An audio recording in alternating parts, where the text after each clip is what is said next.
Hello everyone, welcome back to सरकारी नौकरी वाले बाबा। I am Dhananjay.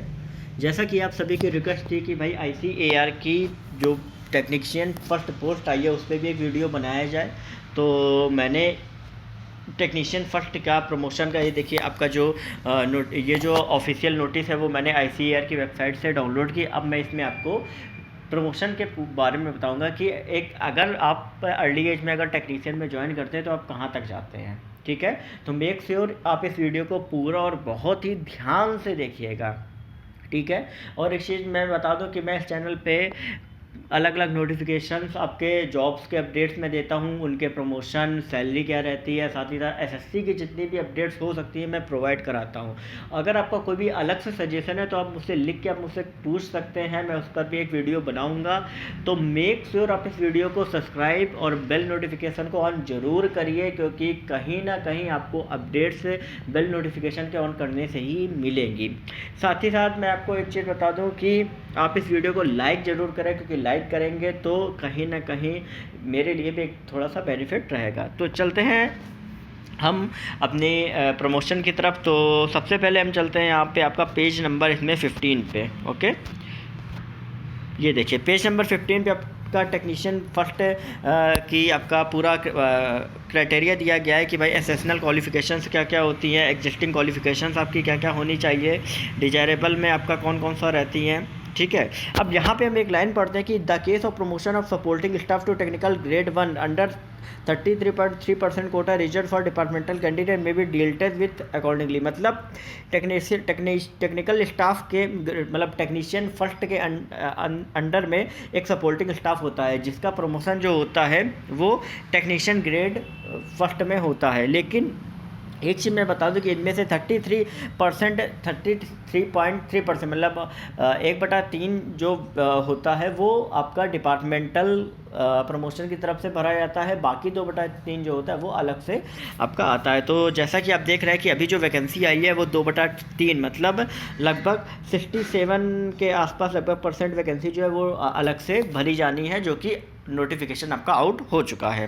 तो बात करते हैं कि भाई उसका जो प्रमोशन है वो कंपीटेंट अथॉरिटी करती है। तो कॉमन सी बात है कि टेक्नीशियन फर्स्ट का भी जो प्रमोशन है वो कंपीटेंट अथॉरिटी ही करेगी। यहाँ पे देखिए आपका लिया हुआ एलिजिबिलिटी क्राइटेरिया पूरा दिया गया है। इधर साइड में प्रेजेंट है पोस्ट, इधर साइड में आपकी दूसरी पोस्ट। तो देखिए आपको जैसा कि लिखा हुआ है कि पहले जो सपोर्टिंग स्टाफ जो है आपका, उससे आपका प्रमोशन होता है लोअर डिविजनल क्लर्क, मतलब टेक्नीशियन फर्स्ट है, ये इसी के इक्वल चलती है सारी पोस्ट। तो इसमें आपका लिखा हुआ है साफ साफ प्रमोशन की 5% जो होती है सीनियरिटी के बेसिस पे होती है। साथ ही साथ फिर ग्रुप सी एम्प्लॉय की जिन्होंने 3 साल कंप्लीट कर लिए हैं 1800 ग्रेड पे में, या तो उनका हो जाता है। ठीक है, तो ये पूरा आपको एलिजिबिलिटी क्राइटेरिया दिया गया है, आप इसको ध्यान से और बहुत ही अच्छे से पढ़ लीजिए।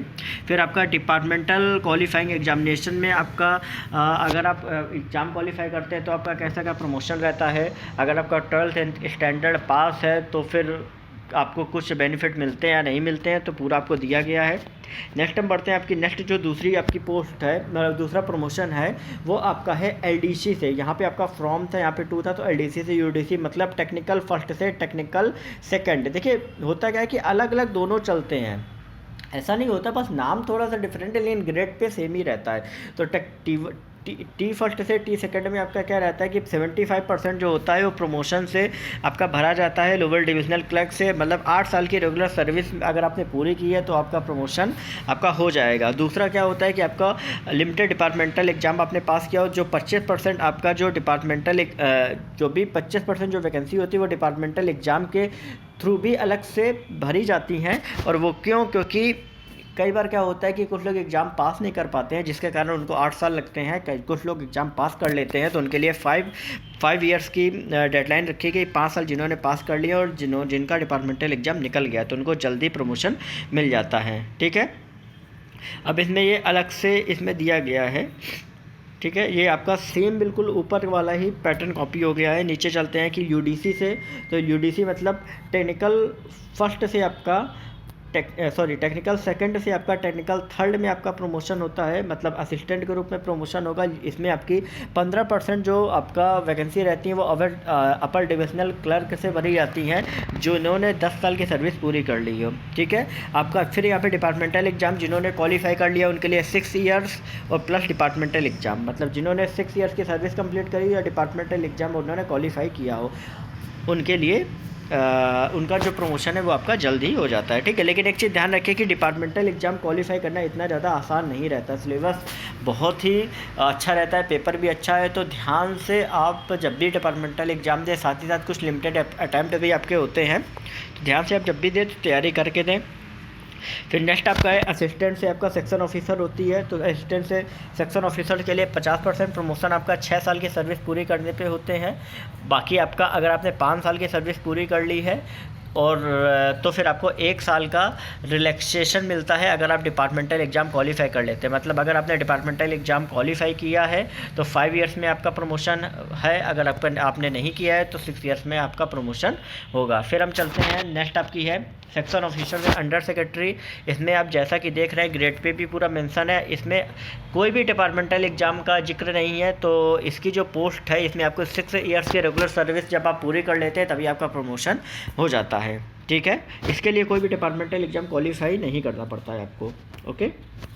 सेक्शन ऑफिसर से अंडर सेक्रेटरी के लिए अब हम बात करते हैं भाई अंडर सेक्रेटरी से डिप्टी सेक्रेटरी की। तो अंडर सेक्रेटरी से डिप्टी सेक्रेटरी के लिए आपको 5 इयर्स की रेगुलर सर्विस चाहिए होती है प्रमोशन के लिए। साथ ही साथ कोई भी आपको डिपार्टमेंटल एग्ज़ाम क्वालिफाई नहीं करना होता है। फिर आपकी पोस्ट है आपकी डिप्टी सेक्रेटरी से डायरेक्टर की। फिर डायरेक्टर में भी सेम यही है कि आपको 5 इयर्स की सर्विस जो है वो आपको कंप्लीट करनी होती है। फिर आपका डिप्टी सेक्रेटरी से आपका डायरेक्टर पर्सनल इक्विवेलेंट टू, ये सेम आपका इक्वल हो गया, ठीक है। फिर आपका आता है डायरेक्टर पर्सनल से जॉइंट सेक्रेटरी। तो इसमें आपका क्या होता है कि 3 इयर्स की सर्विस आपको कंप्लीट करनी होती है, 3 इयर्स बाद आपका प्रमोशन हो जाता है। तो ये जितनी भी मैंने आपको पोस्ट बताई हैं ये टेक्नीशियन फर्स्ट से ही प्रमोशन की सारी पोस्ट है, लेकिन डिपेंड ये करता है कि आप किस एज में ज्वाइन करते हैं और कहाँ तक आप पहुँच पाते हैं, ठीक है।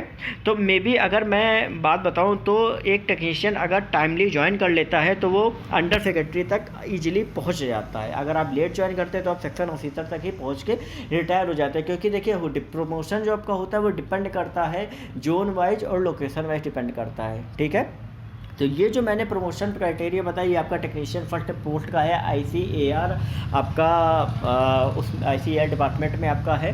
तो अगर आपको इसके अलावा भी कोई अगर आपको कुछ पूछना है, सजेशंस है, तो आप इसमें कमेंट सेक्शन में लिख के पूछ सकते हैं। साथ ही साथ मैं आपको बात बता दूं कि आप टेलीग्राम चैनल को ज्वाइन करिए, वहाँ पे बहुत सी ऐसी अपडेट्स हैं जो आपको वहाँ पे टाइम टू टाइम मिलेंगी। साथ ही साथ इस चैनल को सब्सक्राइब और बेल नोटिफिकेशन ज़रूर ऑन करें। जितने भी नए स्टूडेंट्स हैं वो ये बात बहुत ही अच्छे से ध्यान रखें। इस चैनल पे आपको बहुत और भी अपडेट्स आगे देखने को मिलेंगी, जिसके लिए आपका जुड़ा रहना बहुत ही ज़्यादा ज़रूरी है।